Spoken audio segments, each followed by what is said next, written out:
I'm Dr. Ema Black, a health professional who has spent years studying human connection, desire, attachment, and the quiet misunderstandings that sit between men and women who genuinely want closeness but often miss each other emotionally. Before I go further, let me be very clear about language and intent. When I speak about a good girl, I am referring only to a consenting adult woman who sees herself as emotionally grounded, values respect, and has a strong sense of nothing, I say, applies to minors, manipulation, coercion, or anything unethical. Desire in adults is healthy, natural, and deeply tied to emotional safety.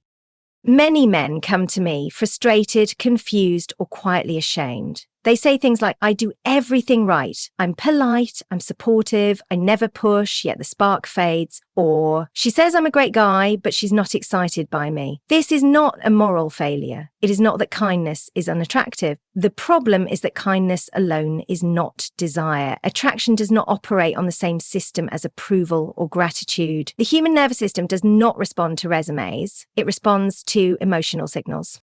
Female desire, especially in emotionally mature women, is largely responsive rather than spontaneous. That means it does not switch on because a man wants it to. It switches on when her body and mind register safety, presence, polarity, and emotional leadership. This can happen in seconds, but only when certain conditions are met. These conditions are not tricks, they are states of being. A common myth is that sexual interest comes from words alone. Men try to explain, convince, or perform goodness, but the body does not listen to arguments. The body listens to tone, timing, posture, eye contact, and emotional certainty. A woman can decide intellectually that a man is wonderful, yet feel nothing in her body. That gap is where most confusion lives. The first key factor is grounded presence. When a man is internally calm, unhurried, and comfortable with silence, a woman's nervous system relaxes. Desire cannot exist in a state of emotional pressure. If she senses that a man needs her response to feel okay about himself, her body closes. When she senses that he is already okay, already centered, something opens. This is biology, not judgment. The second factor is emotional direction. Many well-meaning men hand all emotional control to the woman. They ask constantly, check constantly, adjust constantly. While communication is important, over-accommodation removes polarity. Desire thrives on contrast. When a man knows what he wants, expresses it clearly, and remains relaxed whether the answer is yes or no, he creates a sense of structure. That structure feels safe, and safety allows desire to rise. Let me say something that may be uncomfortable, but is clinically true. Being overly nice can sometimes be a strategy to avoid rejection. When kindness is used as a shield rather than a genuine expression, it carries anxiety underneath it. Women are remarkably sensitive to this. They feel the tension even if they cannot name it. Desire does not grow in tension, it grows in ease.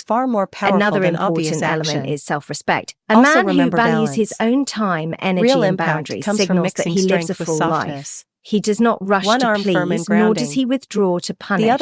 He simply remains consistent. Consistency is deeply attractive because it tells the nervous system what to expect. Unpredictability creates anxiety, but predictability without passion creates boredom. The balance is calm confidence paired with emotional aliveness. When you release while the other Desire person also is still awakens settling through into the emotional moment. It attunement, creates not tension, emotional the good merging. kind. Attunement means you The see kind her, that you lingers. listen, you respond. After you let Merging go, means you hold eye lose contact yourself for in her one moods, extra opinions, second. and reactions. When a man Not mirrors staring. too much, he disappears Just as a calm separate presence. presence. Desire Then needs let them two break it. distinct people, not That one final emotional beat seals the blur. memory. Many women describe So here's the attraction as something they takeaway. feel when a man Slow is your fully approach. in his body. Be This has intentional nothing with to your do with hands. muscles or height. Hold one It beat has to longer. do with how he moves, how he silent. breathes, Move with how he purpose. occupies space. Balance A strength man and who gentleness. speaks slowly, moves End the hug deliberately, first. and makes eye contact And without let eye rushing contact sends finish a the signal sentence of you never stability. spoke.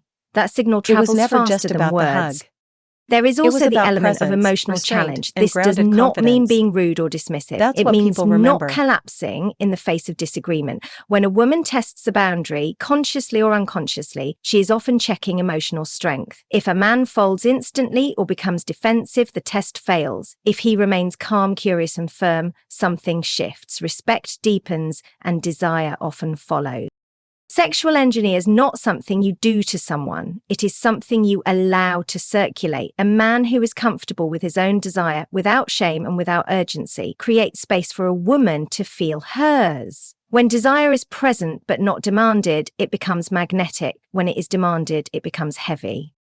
I often remind men that arousal begins long before touch. It begins with how safe a woman feels being herself in your presence. Can she relax without performing? Can she express emotion without being fixed? Can she say no without consequences? When the answer is yes, her body has permission to open.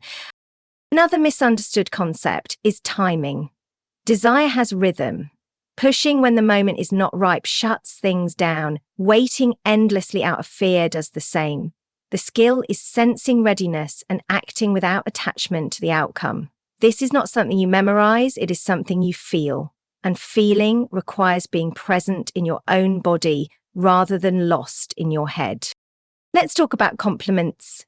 Many men overuse them. Compliments aimed at appearance alone often land flat, especially with women who are used to being seen that way. What lands deeper is being seen in her essence, noticing how she thinks, how she handles pressure, how she laughs when she forgets herself.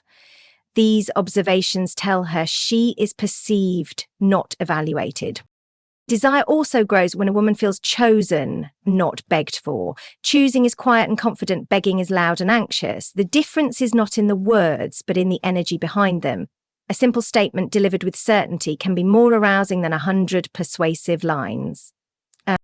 From a health perspective, chronic stress is one of the biggest killers of libido. Emotional stress counts. When interactions feel heavy, loaded, or transactional, the body prioritizes survival over pleasure. Lightness, play, and humor signal safety. Playfulness is not immaturity. It is a sign of nervous system regulation. I want to address the phrase second. Desire can indeed spark quickly, but only when the groundwork is there. That groundwork is internal. You cannot shortcut self-awareness. A man who has done emotional work understands his patterns and does not outsource his self-worth naturally carries a different energy. That energy is often felt immediately. This is why some men seem effortlessly attractive without trying. They are not performing attraction, they are inhabiting themselves. They are not chasing desire, they are allowing it. This is also why trying to copy techniques rarely works. Without the internal state, the behavior feels hollow. Ethical attraction always includes choice. A woman who desires you should feel free to desire you, not pressured, not manipulated, not convinced. The moment desire is extracted rather than invited, it loses its vitality. Healthy desire is mutual, alive, and grounded in respect. For the men listening who identify as nice guys, I want to offer compassion. Being kind is not wrong. Being agreeable is not wrong. The shift is learning to include yourself in that kindness. When you abandon yourself to be liked, you disappear. When you stand with yourself, others can meet you. As a doctor, I see the psychological and physiological consequences of suppressed desire, resentment, and emotional confusion. Clear, respectful, embodied communication is healthier than silent frustration. Desire expressed cleanly is less harmful than desire hidden behind favors. In closing, attraction is not about making someone feel something. It is about becoming someone who can be felt. Presence over performance, confidence over compliance, direction over desperation. When those elements align, desire does not need to be forced. It arrives naturally, sometimes quietly, sometimes suddenly, but always authentically. This is not a guide for manipulation. It is an invitation to maturity. Desire between adults is one of the most human experiences we have. When handled with integrity, it strengthens connection, self-respect, and emotion.